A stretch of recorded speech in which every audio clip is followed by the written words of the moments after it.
This Week in 40K.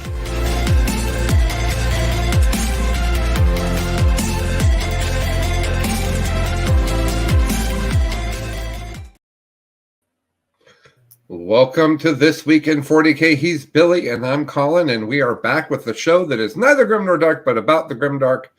And we are here to be our continued positive selves, as 40K is way more fun than it was a week ago. How you doing, Billy? I am doing wonderfully. That is absolutely right. It is way more fun in a bunch of ways, many of which you know, some of which I think might be breaking news on this show, which I'm also very excited about. But yeah, I am just in a happy place. My football team is good. And my fantasy team is really good. Dallas Cowboys defense for the win. Yeah. I do not wish to talk about the NFL. Okay. That's just, how I feel. Because I'm in a different spot. No, actually, the Seahawks are much better than they performed on Sunday, and my season's going to be quite fun. Okay. And your fantasy team won? My fantasy team won. We did both get no points hardly at all. But yes. You play the team that's opposite you. You just go out there on the field and you try to perform. That's what fantasy is all about. Right. Yeah. Right. You can't look past the current game. All right. So a lot going on this week. We've got tons to talk about. I will tell everyone that Charity Hammer is this week. We'll be talking about that.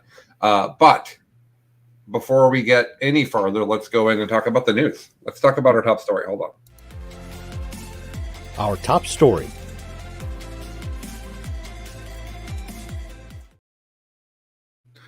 There's so many choices. Mm-hmm. Which one did you pick? Well, when I was doing the outline, it was the data slate, and I don't think it can't not be the data slate, even with this juicy morsel that I'm going to keep teasing. The game was broken, understandably. They redid it, and they missed some things. And we need to, those of us who have been around this game for a very, very long time because of the gray in our beards, which sadly I actually really do have, recognize that there was a time when GW did not admit mistakes, when GW believed themselves to be infallible and not only acted like that in their words and tones, but acted like that in their actions. This data slate is about as big of a mea culpa as I have ever seen from GW.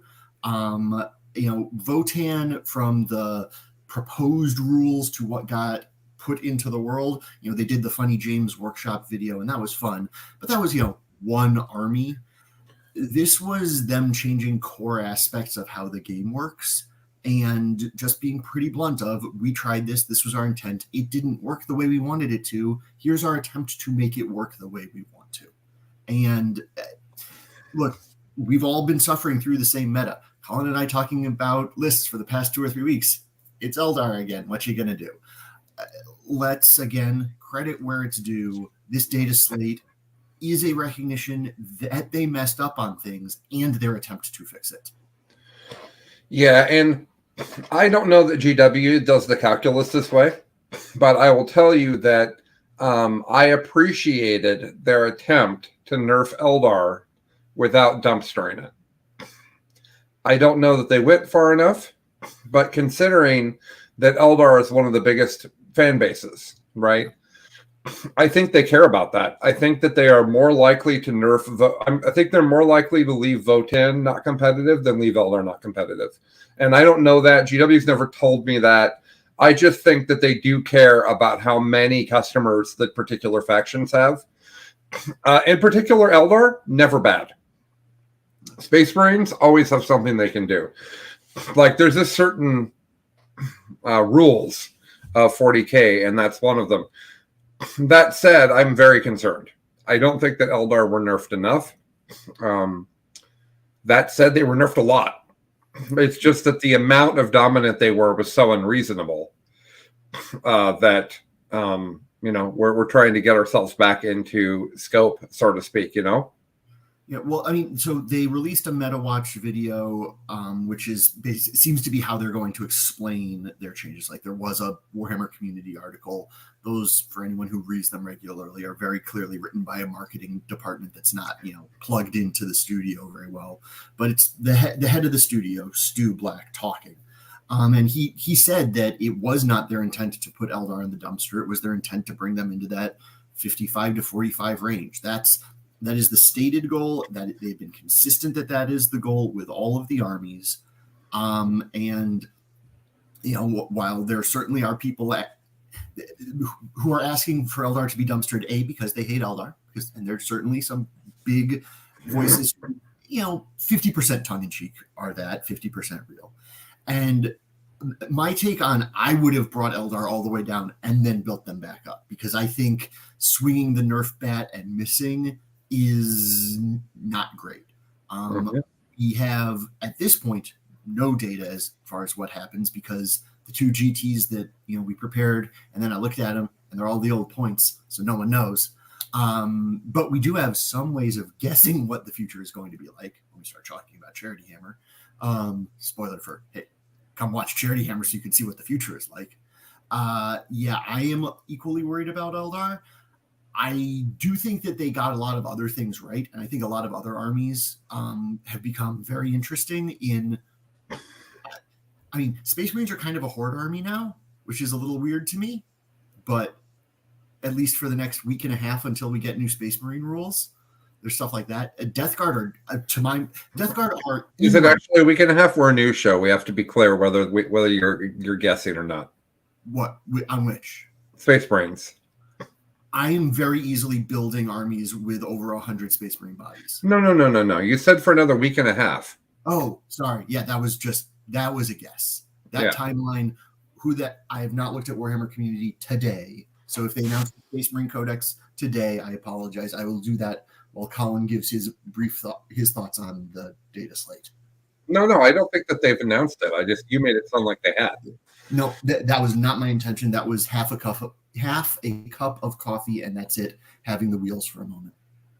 That's fine. I'm not. Again, I'm just trying to clarify, Billy. Holy crap, man! I feel clarified. I feel clarified. I will clarify you so hard. Okay, I'm clear. So there is no Space Marines Codex announced. Okay, so if you want to hear a lot about the data slate, TNG covered it in detail on Saturday, and Best Overall covered it in detail on Thursday.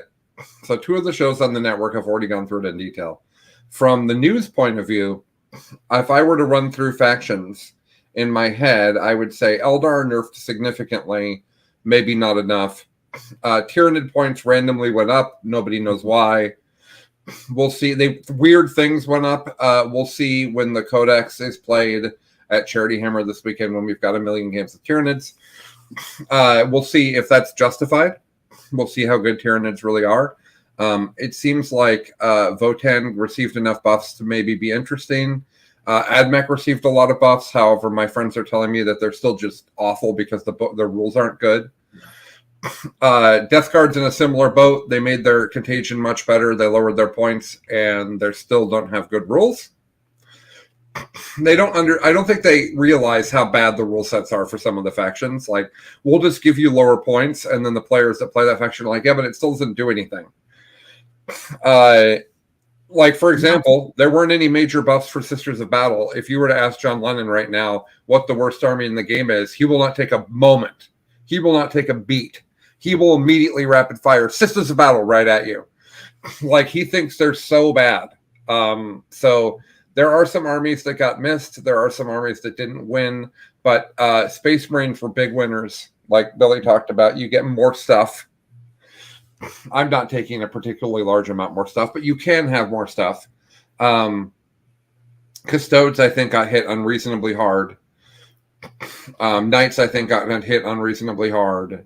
So yeah, Knights got hit very, very hard. Knights were standing too close to the Wraith Guard, and so when the Wraith Knight, so when the cannons came in to nuke that Wraith Knight, the Knights kind of got hit as well. They got nerfed by being their own army. They got nerfed by having towering. They got They got nerfed by not having Overwatch. Poor Shadow Sword is like, wait, how come I don't get Overwatch? Like some of the changes they made were very heavy-handed, and some armies got kind of nuked by that accidentally. At Charity Hammer, Noah Badome, who's the current top knight player in the ITC, will be bringing knights. And he's put a great deal of effort into his list, and he believes that his list is good, and he's taking it to London like a week later after Charity Hammer. And he's doing some really nice freehand on it at the moment. Oh yeah, it's a gorgeous army. We're absolutely going to get pictures of all the armies up on the Discord. That's the Charity Hammer Discord, which is free, and you guys can join, and the link is below. And it's pretty active for Charity Hammer not having started yet. Yes, there's like 200, 300 people in there already, and we've only been pulling people in the last couple of days. So, that's what I think of the data slate. In general, I'm very pleased with GW. I think that they got a lot more right than they got wrong. I'm used to them being 60% right. They're probably 85. So significantly better than before. What did it actually do? Well, we'll know a lot more after Charity Hammer, I think. So that's the data slate. So here's the other piece of big news that just got shared with us yesterday. And this is much more relevant for members of the United States community, but I would imagine that's a sizable portion of our listener base, so enjoy. And for everyone else, this is good FYI. Team USA for the WTC is getting pretty radically reworked and codified in terms of how it's organized, selected, and going forward. Bendrick is the social media manager, and I was talking to him about his Charity Hammer list. He's like, here's a little nugget to share on the show tomorrow. So if you go to uswargaming.org, and I'll put that link in the comments after this, you can see that the existing Brain Trust from this last year basically created an organization that is going to have a board of directors that is going to be selecting coaches, or this going to be selecting coaches that then put together a team from a pipeline that is created, trying to open up the process to the rest of the United States. Now, I think it would be a very fair critique that 4 years ago, if you were not personal friends with the coach of the USA WTC team, you could be the most wonderful human, greatest 40K player, and there just really wasn't a chance to get on the team. That is no longer even remotely the case. I read through all the documentation. It's a little bit buried. You have to actually go into the charter that's linked off of there. But there is a process, and the process, at least for the US, is being in the top 100 in the StatCheck ELO for the United States, which if you're the sort of person who has realistic expectations of being on the American WTC team, that's an achievable goal. And then you need to be sponsored by one of the 16 members of the, essentially, it's basically a giant practice squad that they pick 8 individual players every year to go on the team. And you can get to be part of that practice squad by being nominated by someone who is already on it. Now, again, that's sort of the Old Friends Network, but that group has grown in the past few years. It's geographically dispersed. It's dispersed by age. It's just dispersed by, there are clusters of wonderful 40K players around the country. And those clusters are well enough represented that, again, if you're the sort of person for whom it's a realistic expectation to go to WTC, like not me, but, Colin, when he has the time to dedicate to 40K, when he had 3 years ago, if this process were in place, you would have been someone who would have been nominated to be part of that broader practice group. And and I would have deserved it too. Absolutely, I agree. Yeah.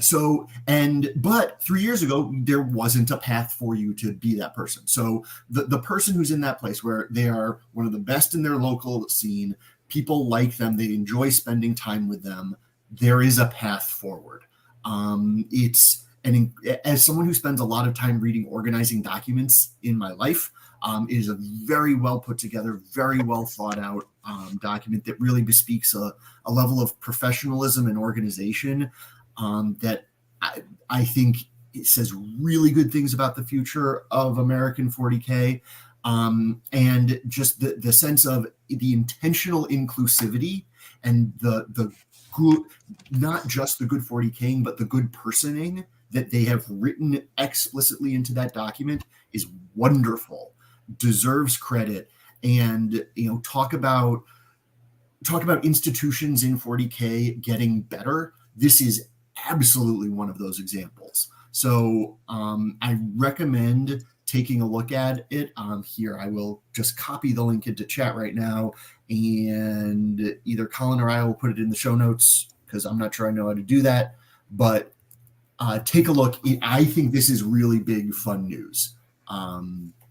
And, in order to transition us into later parts of the show, although I do want to hear Colin's thoughts on this, check out Charity Hammer to see a group of people who probably there will be new members of Team USA at that collection, because it's those sorts of community events that are how this is all going to get built out.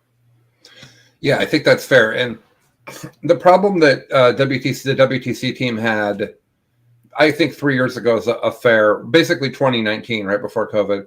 I think the problem that team had is it was very East Coast centric, because it was, the people that kind of know Mike Brandt and Sean Naden and Andrew Gagno and that sort of crew, Nick Nanavati.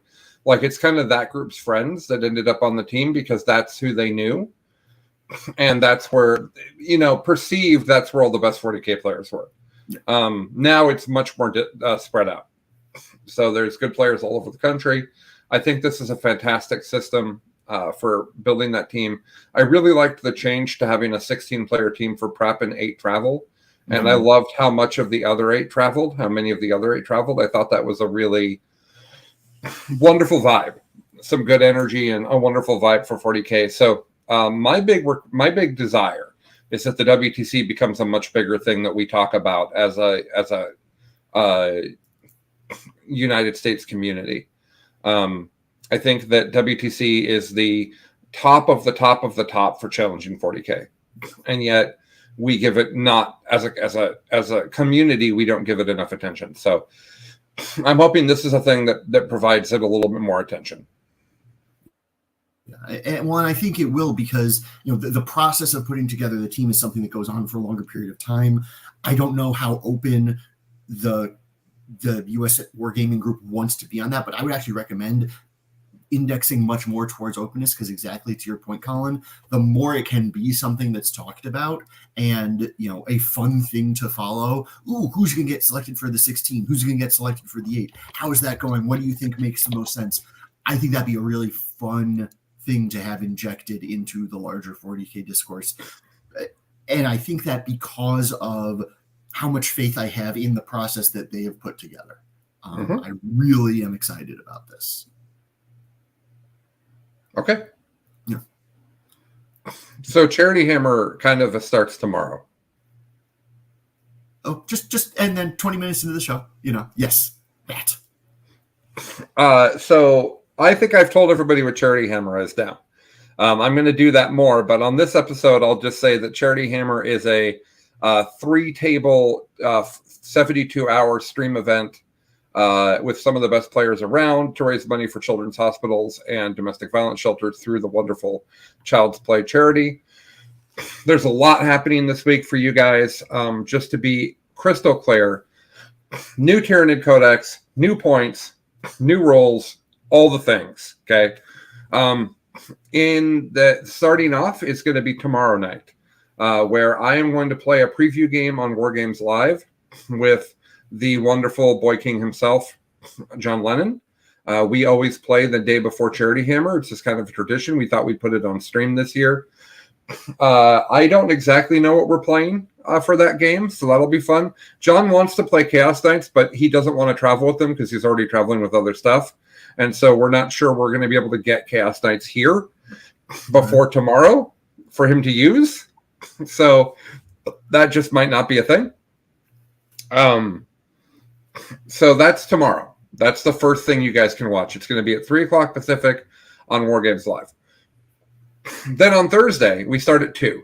And the games get rolling right away with Ben Jurek and John Lennon, the number 1 and number 2 seed in our tournament. They're going to play each other. Lots of great games will start at 5 o'clock on Thursday Pacific is the kickoff party. That's where I start giving things away. I run you through what the event's going to have. We have some fun. We are a little bit silly. And then we're off and running in earnest. That night is the best Tyranid competition. We've got 4 of the best Tyranid players in the world coming. The new Codex is out. They've picked 4 different Hive fleets. And they're going to play 4 different Hive fleets in a single elimination 2-round tournament. So we're going to get to see Nexus and Swarm and Vanguard and also Assimilator. We're going to get to see all of these wonderful factions play against each other. That's going to be a hoot. Then on Friday morning is when the GT starts. Now, the GT is a 30-person seeded tournament with a bracket. All the lists are out. The bracket is out. Here's the thing. If you win that bracket competition, you will win a Custodes army. And the Custodes army is absolutely stunning. Yes. I don't have the pictures right now, but if I go like this,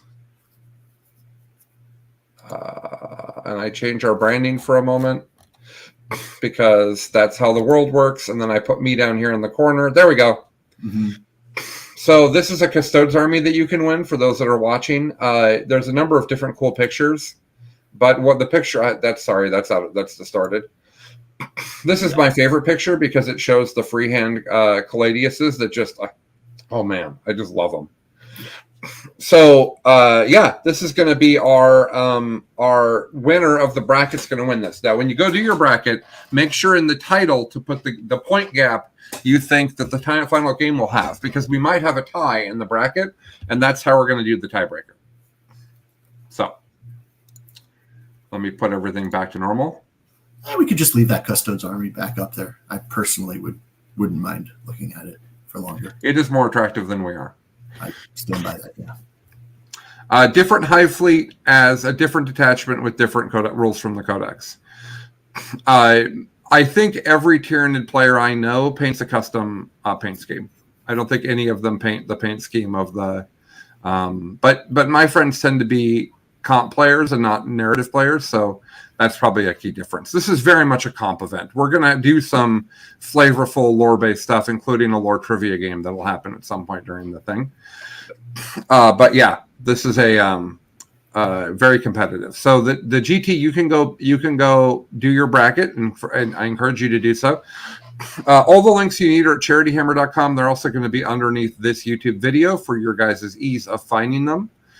Then on Friday night, Friday's round 1 and 2 of the GT. Then a whole bunch of people drop out of the GT and go into their own RTT. And their RTT and RGT continue on Saturday, and then the finals are on Sunday. Saturday night, if you want to stay up late, or if you're in a different time zone, maybe you want to get up early, I'm going to do a game. It's my first time doing a game show at Charity Hammer. It's called Play Silly Games, Win Silly Prizes. Danny McDevitt is my co-host. It will not be serious at all. The prizes I'm giving out, some of them they'll be excited about, some of them they will not be excited about. The games that they will be playing will be preposterously silly. So it's just going to be great. Someone's going to get squirted in their face with a water gun. Like, there's just going to be things that happen. That's just a little teaser. So that's going to be late on Saturday. And then on Sunday, we have our big finals. Remember to donate. It's an amazing cause. That said, every $30 you donate gets you into our raffle. We're giving away something every single time slot. And just for the sake of you guys believing me, give me just 1 second. Beast Snega box set, Ahriman on disc, Hammerhead Skyray, Tyranid Warriors, Lord Discordant, Fiend, Scarbrand, Bloodthirster, 2 different Morgan Vols for some reason. Paragon Warsuits, Warscare Citadel, Battle Sister Squad, Bloodletters, Zengors, Valerian, Mephiston, Repentia, Retributors, Blood Bowl box set, Space Wolf Terminator box set, Space Wolf, yeah, so there's like another 10 things that I didn't read that are on a different list. So those are all things we're giving away. And we give them away every time slot. Every $30 you donate gets you a raffle ticket. Now, let's move on to what's winning, I think, because we're going to talk about the Charity Hammer GT, or do we have what's new things to talk about? We've talked about all the new things. We can very briefly touch on what's winning and transition that into the Charity Hammer list because there were, yeah. What's winning?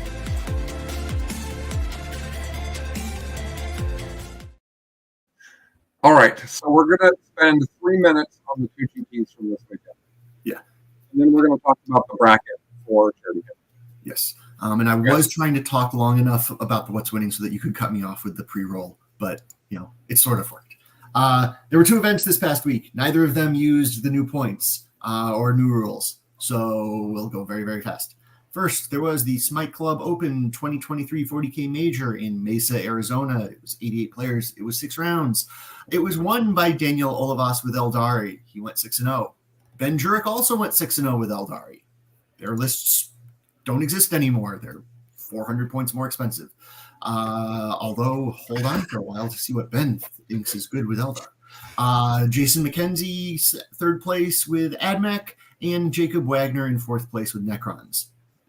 Those are all wonderful players. None of those armies are particularly interesting because they are from the past, and we look to the future. The other event that we're going to talk about, Brewhammer GT 4 from Scotland, 42 players, 5 rounds. There was one faction in here that I was really excited to look at when I thought it was new points, and it was old points, so sad face. First place was Necrons, Matthew Moran, one with Necrons. Garen Owen, one with Space Wolves. Oh, we didn't mention Necrons. They're one of the big winners because they got nerfed in certain areas and buffed in others. So everybody else in the high tiers kind of came down, and Necrons are like, we're actually just going to shuffle this way. Yeah. So I think that they're actually one of the big winners. Anyways, go ahead, Billy. And some of the things that can just delete their big, scary bricks, like the Wraith Knight's not around and the 10 Custodian Guard aren't around. And those are 2 of the alpha predators for that. Yep. Garen Owen, 2nd place, Space Wolves. I was so excited for what a new Space Wolves list would look like, and it was old points. So what old points Space Wolves looks like are Desolators and Lancers. Boo. Congrats to Garen on a 5-0. 3rd place, Chaos Knights, Gavin Heritage, and 4th place. So it took 4th place in an old points list for Eldari to show up, but Eldari did show up. Jamie Ferguson with Eldari. So that was the past. Now let's look to the future. I'm scrying my ball here is what's happening. That meme seems to have gone, and I'm sad about it. I really enjoyed the scrying meme with the wizard, the D&D picture. Anyways, so Charity Hammer lists are all up. I am proud to say that we have every faction represented other than Chaos Knights. And World Leaders. World Leaders are part of CSM as far as I'm concerned. Okay. But fine, World Leaders as well. Okay. We did figure out that multiple people have World Leader armies, and they're going to bring them, and we are going to get them on stream. They're just not in the GT. There you go. So, yes. So sorry to be so negative. So round 1 starts on Friday, and you guys got to get your brackets in. And to help you with your brackets, we're going to talk about some of the lists that we think are interesting from Charity Hammer. Nick, who did pulled all the lists together from everybody, I said, what's your favorite list? He said, I think the triple norm list, which we can talk about. And he says, hard to say, all the lists are cutthroat and sweet.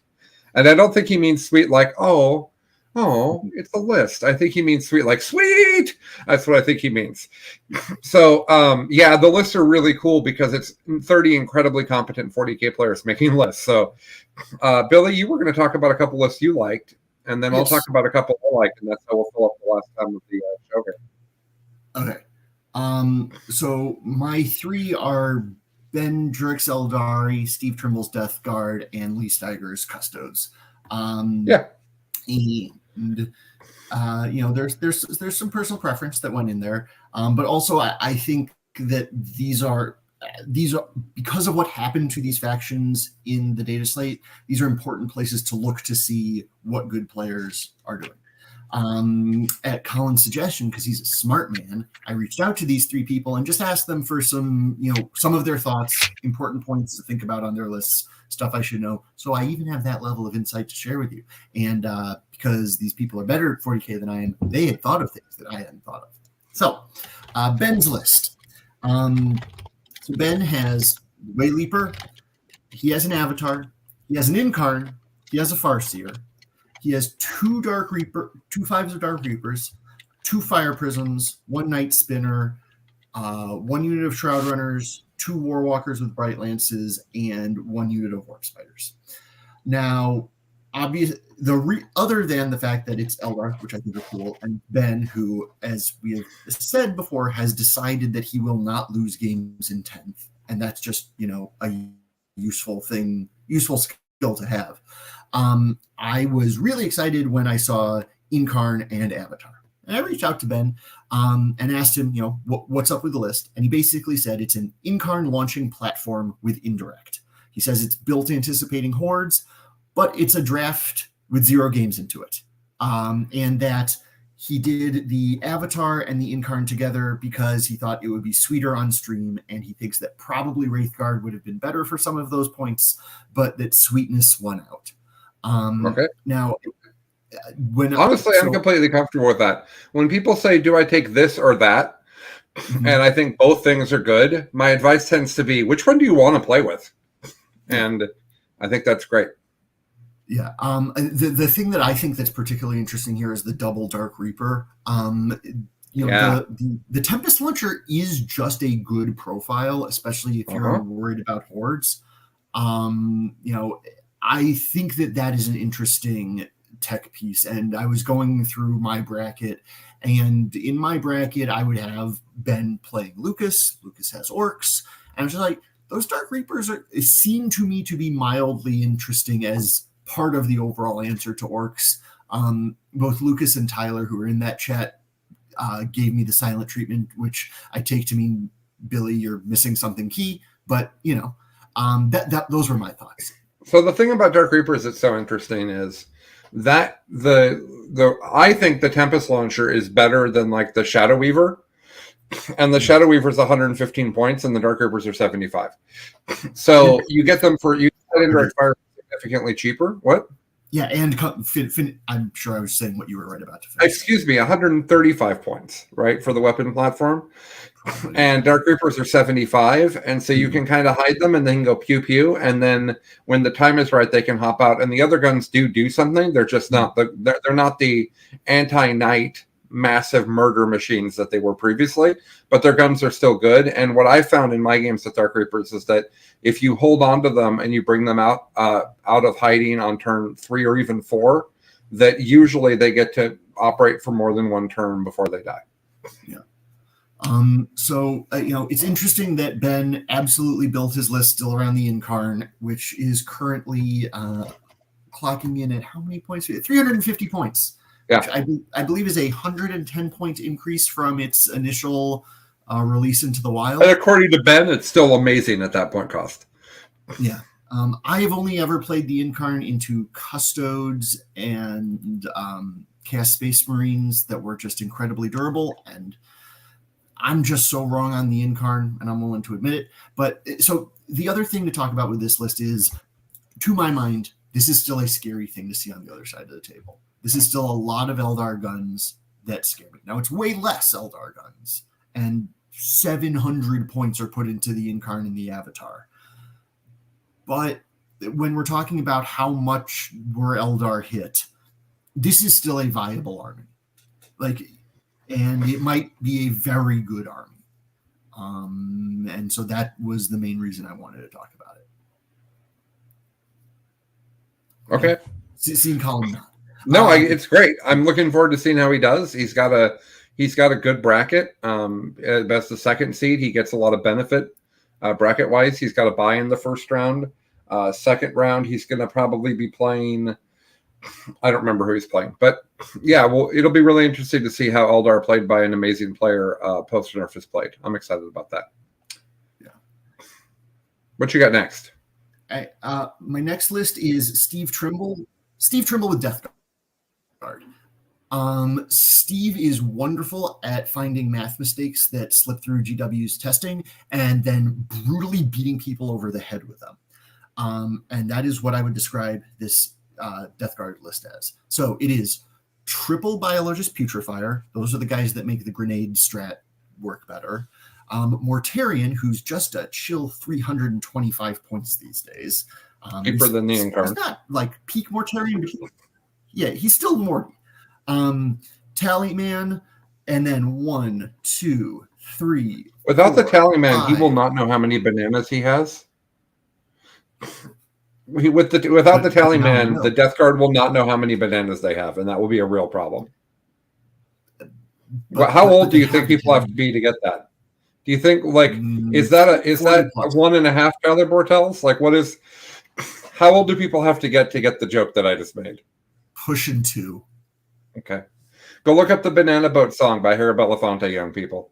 Let's continue, Billy. Go ahead. It's delightful. So sorry, 6 tens of Plague Marines, 6 rhinos for them to hide in, and 2 units of Nurglings. Oh, all those rhinos make me. Got me. Give me a little bit worked up here. But the other thing that Steve mentioned when I was talking to him is that the rhinos also spread contagion. So it's not just the dudes inside. Once the rhinos have delivered themselves, those contagions are freaking scary now. Either -1 AP as an aura or -1 weapon skill, ballistic skill as an aura. There are matchups that just absolutely flips on its head. And having 6 rhinos that no one really wants to spend time killing a rhino once it's disgorged its troops. He just gets to run around, plop those on objectives, and debuff things horrifically.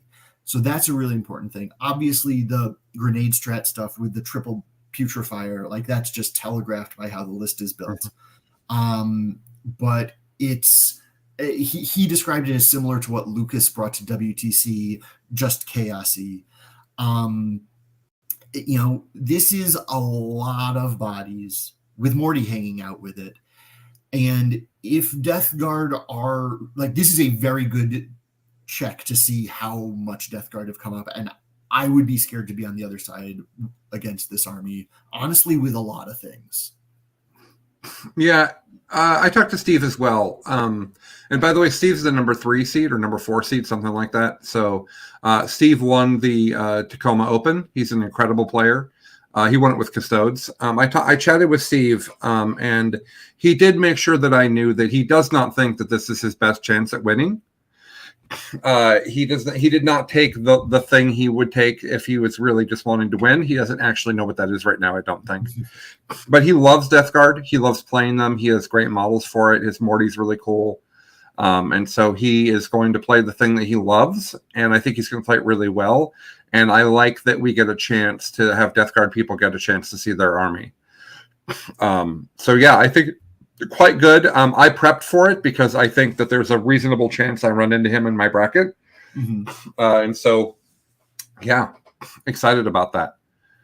You had a third list you wanted to talk about, didn't you, Billy? I do have a third list, and it is Lee Steiger's Custodes. Give me 1 second to just credit to Hank Adams, who helped build that list.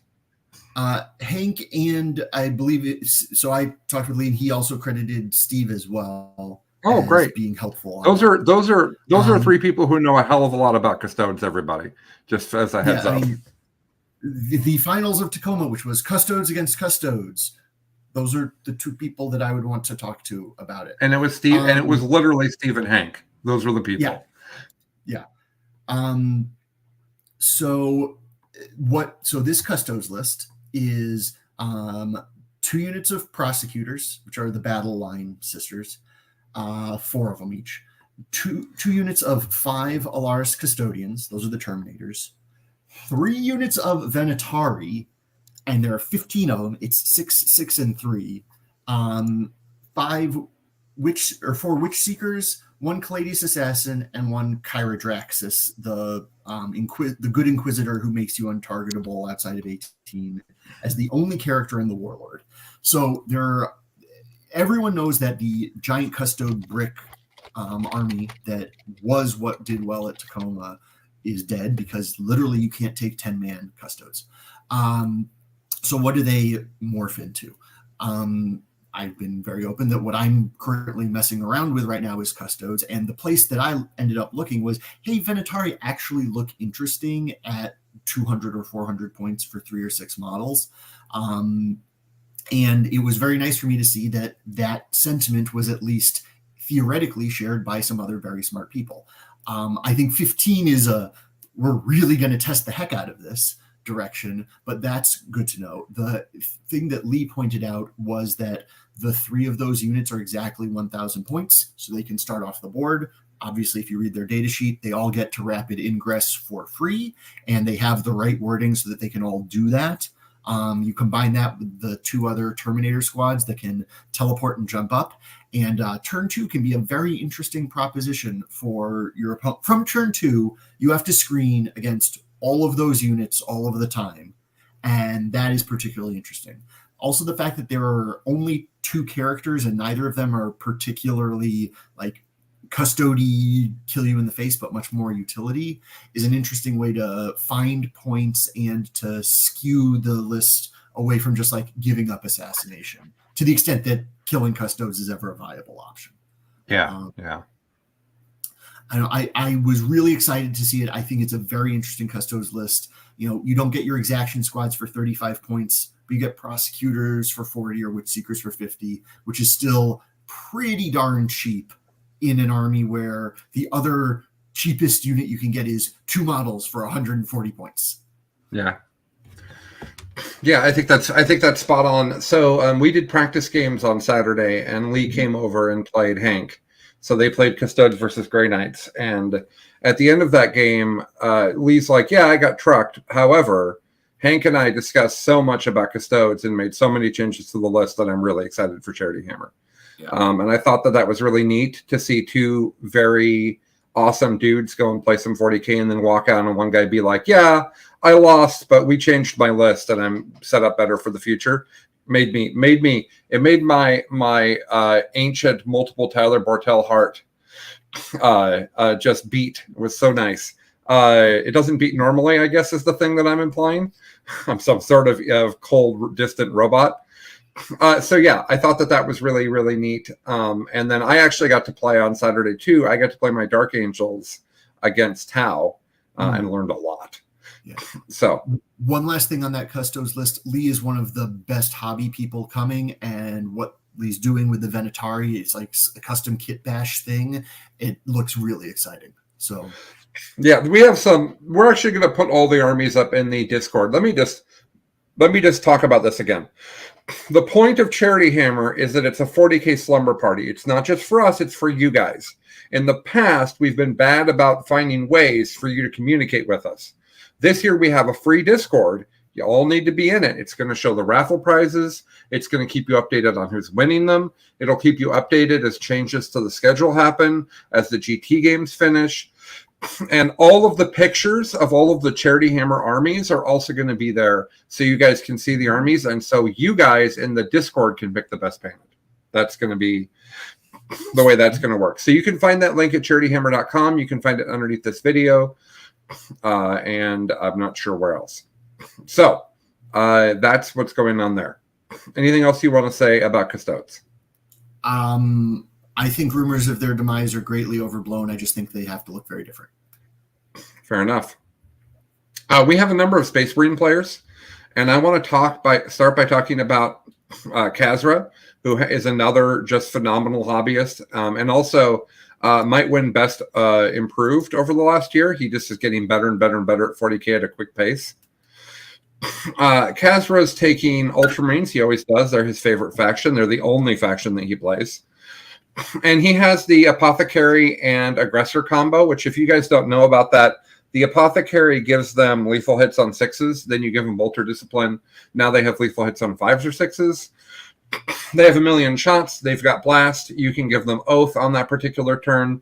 And they kill almost anything. You can get them up to AP2. So then you have a million AP2s and lots of them are auto-wounding. Incredibly cool. He's got a Librarian and Phobos armor. He's got Magnius Calgar because he doesn't think Bobby G is worth it anymore, which is super sad. Sad about that. And then he's got 2 Ballistus Dreadnoughts. If you guys didn't notice the points on these, they're now much more efficient than the Lancers. At 150 points, it's a pretty incredible amount of heavy shooting on a relatively durable platform. I love the 2-up on it. The 2-up on it makes me feel better about the fact that it doesn't have an invul. Also, it's very easy to have cover these days. Then he's got 2 units of Inceptors with Plasma. These are guys that are really fast. They have assault weapons, so you can advance them at their fast speed, which is super helpful in some games. The Plasma is just strong enough to do a little bit of chip damage where you need it. And then the other thing, of course, is that since Inceptors deep strike in 3, just outside of 3, they become a massive problem for your opponent in late game. He's got Incursors. I don't know why. We'd have to ask Khazra. Then a unit of Infiltrators, always good. And then he's got 2 Redemptors, a Whirlwind, and a Calidus. By the way, every Imperial list is going to have a Calidus. At 90 points, it's just too hard not to justify. The reason I wanted to point this out is that I didn't like the meta Ultramarines list that existed before this. That had Bobby G and had Desolators and had the Thunderstrike, because all of those things added up to too many points. And I think you lost out on the stuff that Marines need to function. And what I really like about this is he said, okay, I'm going to take out Bobby G. I'm going to take out the Desolators. And what I'm going to get in exchange for those is I'm going to get 2 Ballistus Dreadnoughts and 2 Redemptor Dreadnoughts. And those 4 Dreadnoughts do a lot of shooting. They're relatively durable, and I'm really excited to see how that approach is going to work out. Can I mention one unit that you skipped over on that I think is super spicy? Uriel Ventress? Yeah. All right, tell us about Uriel Ventress. Uriel Ventress is a weird model because Uriel apparently is the master of the Ultramarine fleet. And Uriel's rule is take 1 infantry unit and put it into Deep Strike. It doesn't have to be a unit that can normally be in Deep Strike. That aggressor unit, while I assume Marneus gets attached to it, so it is just a Harlequin that can advance and charge and shoot and fall back, can also just be put into Deep Strike. And that's a fun thing. Okay. I like that. I can confirm it does look like the link is broken on the website for the Discord. I'll get that fixed right away. We have a comment about that. Okay. There's some sort of security problem going on in Discord that I see. We'll fix it. It'll be fixed in the next hour. It's all good. Yeah, I think that's great. Good thing to point out there. What I wanted to comment on is from that compared to my list, I thought was really interesting. There's 3 Space Marine lists I want to talk about here, and it's myself, Nick Villegas, whose list I also wrote, and then that list we just talked about, Khazra's. So I have a similar list in that I also have the aggressors. I also have 2 ballistuses. I have 3 Inceptors with Plasma. That's just because I like things that go fast. Infiltrators as well. I have the Calidus as well. I have 4 Inquisitorial Henchmen. Some people are moving from the extraction squads to Voidsmen at Arms that are 50 points for 5 guys with 5 wounds. If you look at the Inquisitorial Henchmen, they're 4 guys for 40 points, so it's the same 10 points per model. The difference is that they have 2 wounds. So you get 8 wounds for 40 points rather than 5 wounds for 50 points. Little sneaky there. Now, the difference from there between myself and Billy, between myself and Khazra is I have a Captain and Terminator armor, and he connects up with 10 Deathwing Knights. So I have about just under 600 points of melee, and I'm technically a Dark Angels army as a result. However, I'm a Gladius task force because Dark Angels units are terrible. Excuse me, Dark Angels units are great. Dark Angels detachment rules are terrible. So I'm just a Space Marine army, but I put in the Deathwing Knights. They are 4 wounds, 2 up, 4 up, -1 damage. With Armor of Contempt existing, with cover existing, they are just a monstrous unit that is ridiculously hard to kill. Then they get into combat. They have 40 attacks hitting onto Strength 6, AP 1, 3 damage. It goes to AP 2 if they're an Assault Doctrine. 3 damage flat on 40 attacks is silly. They're just an incredible unit, and the way that I use them is kind of this heavy-hitting strategic pivot point that my army operates around. So they can run up the middle of the table and say, you can't kill everybody. Or sometimes they will be in a building and they'll kind of shoot off at an angle, and they'll take an objective that's kind of off from the center, and then that gives my opponent a really difficult challenge of how much of their forces do they send that way to deal with the Terminators, or do they run away from them? I've really enjoyed them. I've played about 8 games, I think, with Dark Angels with the Deathwing Knights. I'm very excited to put them on the table. I think they're going to be incredible for me in both the first match against Orcs and then after that as well. Now, my aggressors are inside of a Land Raider. And I don't think Khazars were, right? I didn't miss that. Khazars are deep struck. Yeah. So mine are in a Land Raider Redeemer. And I got to tell you guys, I was already taking Land Raiders. I took 2 in a list. I was already taking Land Raiders. They went down a lot in points. They're even better now. The normal Land Raider is inexpensive. Its last cannons are great. It's durable. It's difficult to kill. Strongly suggest looking at it if you're a Marine player. I like the Redeemer because I think the Flamer is incredible on the Redeemer, and I also like overwatching it. It's regular that people try to come in and charge. It's really great to have the Land Raider there just flaming people on Overwatch. Very, very fun. Also, I can, if I want to, I can do Advanced in Charge, do Assault Doctrine. Excuse me, Advanced in Shoot. I can do Devastator Doctrine on an early turn, and I can have the Land Raider, speed up the table and flame people, which would be cool. So that's my version. Can I and then a question? Yeah, please. Adept of the Codex on the Terminator Captain. That gives what, fallback and charge? So if I don't select a doctrine for the army, then my Terminators are in tactical doctrine, is what that means. And the reason that that's valuable is primarily so that I can have fallback and charge for free. Okay. I had 20 points left in my list, and the reasoning there was that's kind of 20 points for a CP. Fair. Okay. There's probably going to be once per game that I need to fall back and charge, and it's going to be great to have that without having to spend a CP on it, especially because the CP to put them in a particular doctrine cannot be free anymore.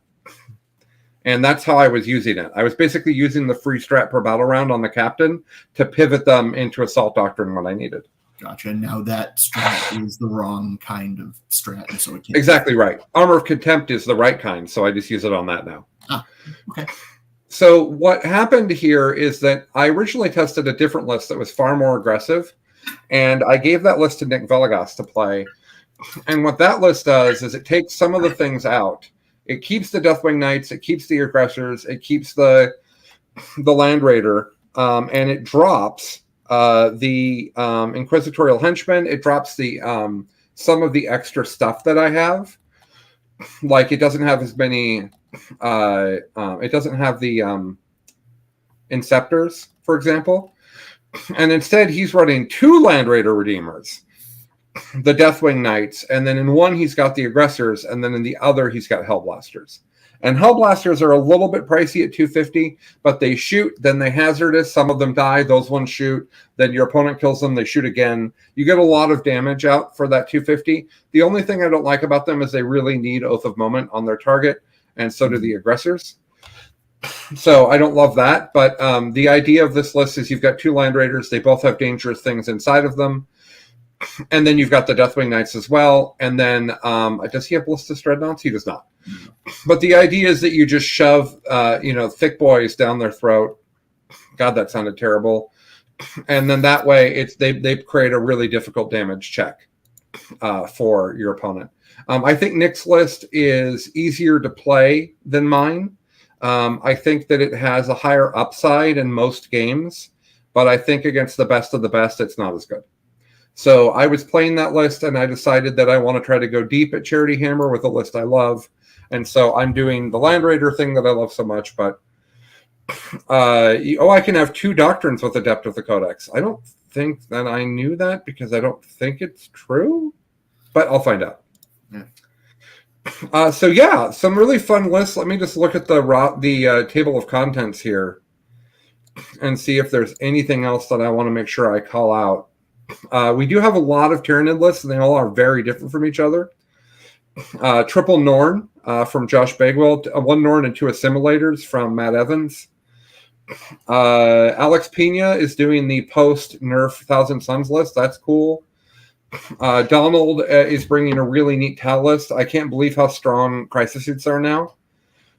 But unfortunately, they are very fragile, and they tend to kill themselves a lot when they're shooting, which is hilarious. Jesse Sell's coming with Sisters. Jesse's one of the best Sisters players that you're ever going to find. Sisters is a barren wasteland of trash. I don't know what he's going to do, so it's going to be interesting to see. Scott DeWinter-Wilkie's bringing Orcs. Lucas is bringing Orcs. Danny's bringing Eldar. Let's see what else. JT McDowell's rocking Drukhari for us. Paul Winters has got Demons to show us. Yeah, all the stuff. Peter Venner's got some Astra Militarum. His first matchup is rough for guard. He's playing Lucas's Orcs. So what Peter has done is gone heavy into the things that he loves. So he's got dudes on horses and stuff. That should be neat. And then, yeah.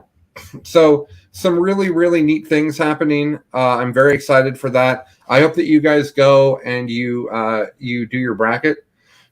I would really, really appreciate that. Yeah, join us for Charity Hammer. Donate, bet on stuff, or not bet on stuff. Donate, win some things. Charity Hammer is the most important thing that I do of the whole year.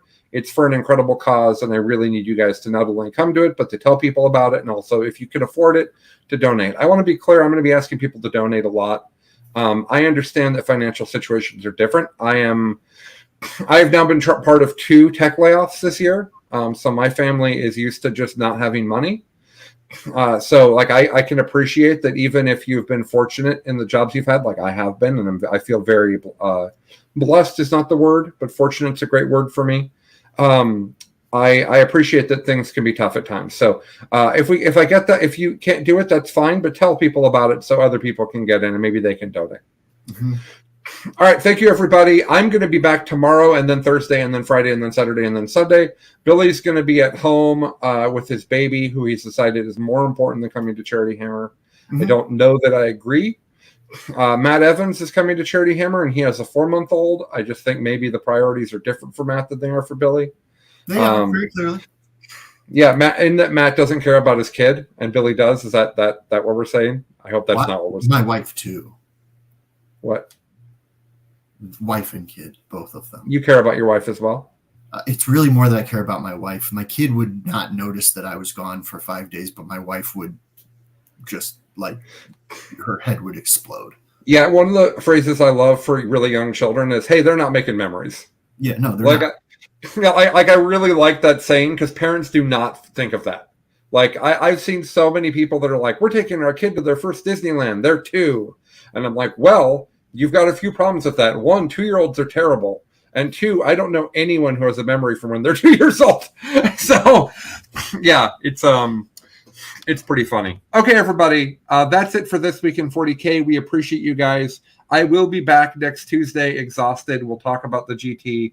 We'll talk about any other tournaments that happened this weekend. I don't think there's any huge ones. That was literally how I scheduled Charity Hammer, so I hope not. Certainly, if there is, they're not being streamed by War Games Live because we stole him and we have him for this week. Mm-hmm. Thank you, everybody. He's Billy, and I'm Colin because somebody has to be. This is the best week of the year for 40K. If you don't know that, you need to watch Charity Hammer. Bye, everybody. Bye.